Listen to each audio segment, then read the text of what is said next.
عبد الرحمن عبد العظیم شجنی اعظم گڑھ یوپی، محمد بلال مانی کلاں جونپور یوپی سے پوچھتے ہیں، دونوں حضرات کا سوال ایک ہی جیسا ہے۔ مفتی صاحب، آج کل ہمارے معاشرے میں شادی کی جب منگنی ہو جاتی ہے اور شادی کا وقت متعین ہو جاتا ہے کہ 1 سال کے بعد ہوگی، کیا اس کے بعد نکاح سے پہلے لڑکا یا لڑکی شادی سے پہلے آپس میں دونوں بات چیت کر سکتے ہیں؟ بہت سارے گھر والے نکاح سے پہلے لڑکا یا لڑکی کو موبائل دے دیتے ہیں، آپس میں ایک دوسرے سے بات کرتے ہیں، کیا ایسا کرنا جائز ہے؟ قرآن حدیث کی روشنی میں مدلل جواب عنایت فرمائیں۔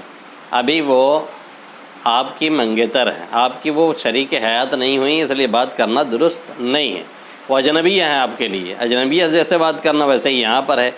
مشکل یہ ہے کہ لوگ یہ حرکتیں کرتے ہیں اور بڑے لوگ پروموٹ بھی کرتے ہیں اس کو۔ آپ بالکل یہ سمجھیے کہ شادی سے پہلے جب آپ انرجی لاس کر دیں گے محبت کی ساری باتیں کر کر کے، پھر عام طور پہ شادی سے پہلے اس طرح کے پھیکم پھاک لوگ زیادہ مچاتے ہیں اور شادی کے بعد وہ سب پھر کر نہیں پاتے ہیں، تو مسائل پھر بڑے الٹے ہو جاتے ہیں اور لوگ الٹا لٹک جاتے ہیں۔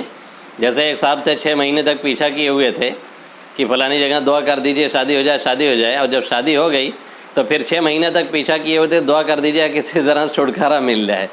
تو آپ جانتے ہی ہیں جو بچہ وقت سے پہلے پیدا ہو جاتا ہے وہ بہت کمزور ہوتا ہے اور مرنے کا خطرہ زیادہ لگا رہتا ہے۔ اسی طریقے سے جو محبت وقت سے پہلے ہوتی ہے وہ بڑی کمزور ثابت ہوتی ہے، اس سے پرہیز کرنا چاہیے۔ اسلام نے لو بیفور میرج نہیں سکھایا ہے، لو آفٹر میرج سکھایا ہے، اسی میں طاقت ہے۔